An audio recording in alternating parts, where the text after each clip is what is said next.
Today I want to film a video about my stability shoes.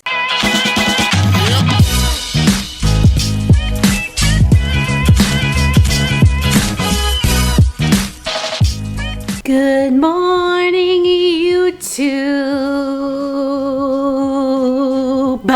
Again, I'll never stop doing that. Can't stop, won't stop. What's up, guys? Welcome to another middle of the week video. It's a bad, yucky day outside. I'm just chilling. We got Ruby just chilling, right? A lot of people ask me about stability shoes. A lot of people say that I should be wearing stability shoes. And the truth is that I have stability shoes, but I don't love running in them always. Sometimes I do. But we're gonna talk today about the variations of stability shoes I have, the full-on stability shoes that I have, and just stability shoes. But before we get into that, I just got a cool package that just showed up. It's from New Balance. Maybe I'll unbox it. Let's unbox it.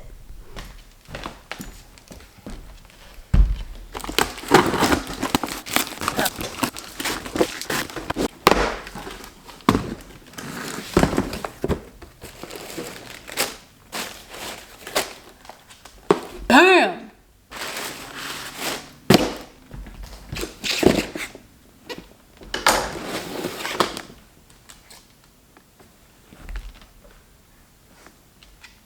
Whoa. You see these? This is the New Balance RC Elite. Let's get off the floor. Shoe fits pretty nice. Don't mind my mosquito bite ridden leg. And also don't mind the dachshund and a winter coat on my sock. But so far, so good. Now let's get to the actual video. See you in my shoe room, which will take like 45 minutes for me to actually set up. Bye. So I get a lot of questions on my channel about stability shoes. Now I get them for a number of reasons. I get them because people think I should be wearing stability shoes. I get them because people are interested in stability shoes, or because somebody recommended that they should be wearing stability shoes. Now, yes, I'm well aware that my right foot overpronates. I am no stranger to that fact. But my suggestion, and the one that I kind of go by, is wear what feels comfortable for you. So if stability shoes don't feel comfortable, then don't wear them. If you experience more pain wearing the stability shoe than you do wearing the neutral shoe, then like, there's kind of your answer right there. But regardless, I still do have stability shoes that I wear. And I'm going to go through those today from like the least stability to the most stability, and if I like them, if they agree with me, or if we just don't vibe. I'm no expert, I'm just speaking by experience, and I've run in a lot of running shoes. That sounds weird. I've run in a lot, here we go again. Ruby's also chewing a bone below me, but I'm just gonna leave her, so if you hear some weird sound during the video, it's probably her. Okay, so the first shoe on my list is the SAUCONY ENDORPHIN Shift. Now, before you freak out, I'm well aware that this is not a stability shoe. This is pretty much an entirely neutral shoe. However, there is a stability element on the medial side of the shoe right here. This sort of rubber triangle is a rubber wrapping that helps when your foot rolls inward. So basically, in a neutral shoe, your foot will roll inward this way if you overpronate. This rubber posting kind of helps to alleviate that problem.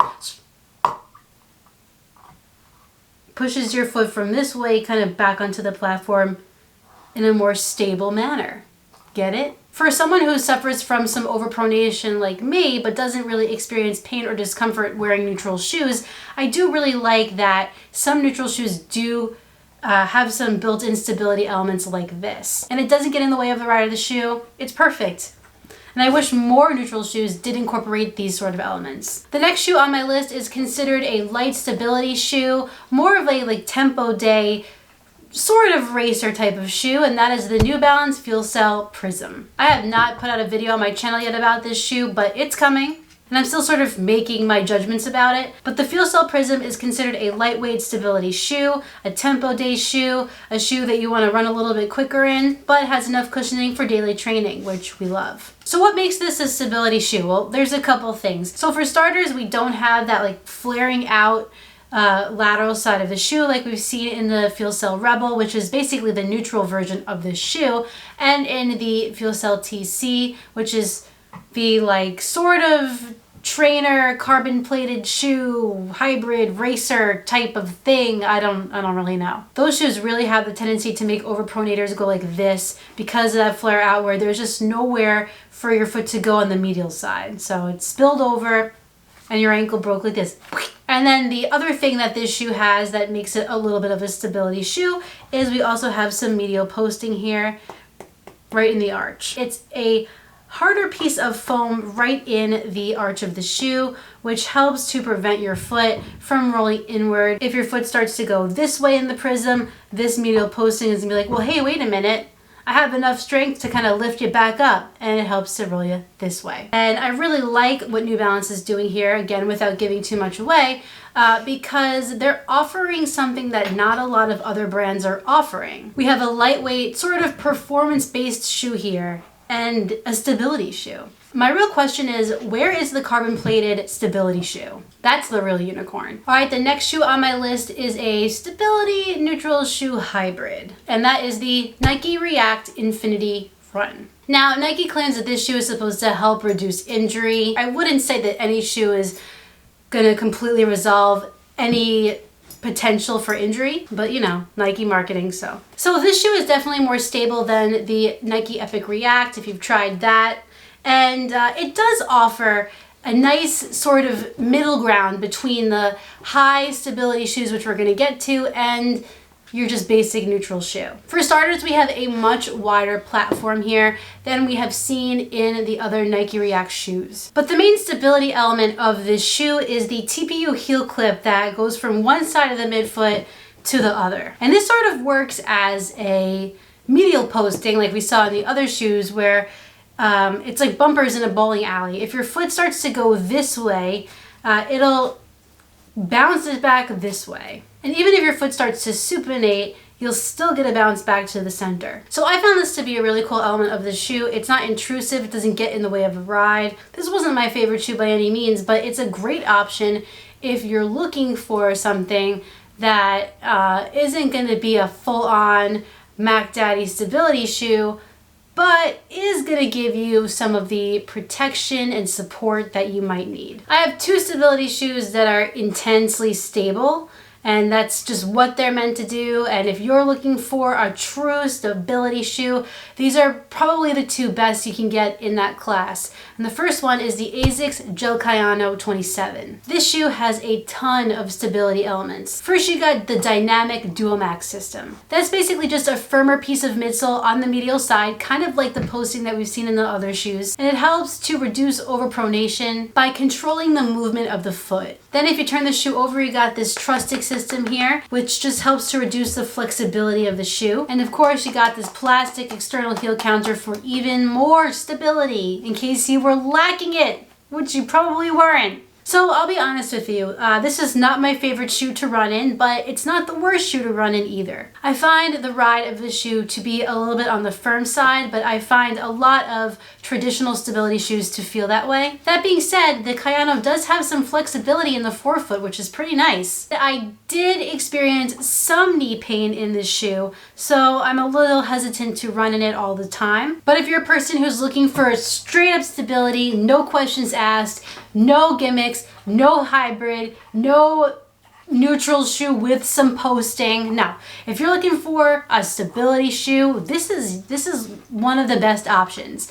And the other shoe I'm about to talk to you about is the other best option. And the last shoe on my list for stability shoes is the New Balance 860 V11. This is the very beefed up stability version of this, the New Balance 880. There's not as many stability elements to this shoe as the KAYANO, but it just feels like an even more stable shoe. You have a fresh foam midsole, but it is pretty firm, so you're not going to have an opportunity for your foot to sink down and kind of wobble every which way. And as you can see here, you have some medial posting, which is very hard, very firm, and it is not going to take any crap from your foot that wants to go this way. Not in this shoe.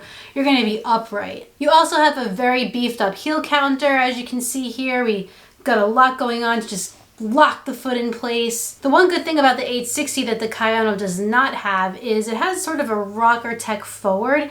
You can see the shoe kind of curves up this way, which helps to roll you forward into your stride. We see it with a lot of neutral shoes, and it's nice that they've incorporated it into their stability shoe. I gotta be honest, I've only run in it one time. It's not terrible. The rocker technology definitely helps, but it's a little too firm, a little too harsh of a stability feeling for me. If you were to ask me, do I prefer this over the KAYANO 27? I think I would honestly pick the KAYANO 27. It just feels like a more natural shoe, a little bit more of a classic trainer vibe. Still not my favorite ride, but I think it's a little less intense of a stability feel than this is for me. But guys, if you're looking for a stability shoe, if that's what you want and what you need, then these are two of your best options. And if you don't like either of these brands, I know that Saucony has a bunch of other options as well. So those are all my stability shoes. I hope this sort of helped from going from like least stability, some neutral with stability elements, to the most stable that money can buy. If you're interested in picking up any of these shoes, I'll link them down below in the description. Keep in mind these are affiliate links with Running Warehouse, but that doesn't mean much for you.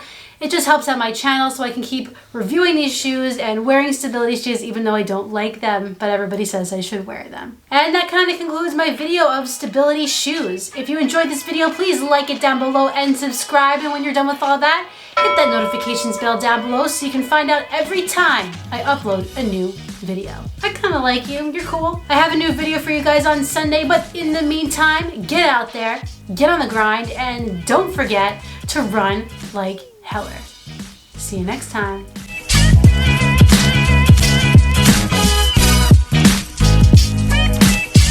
Ruby. Okay, we have to film a video, you know? I know you're not used to this room, but we gotta make it work.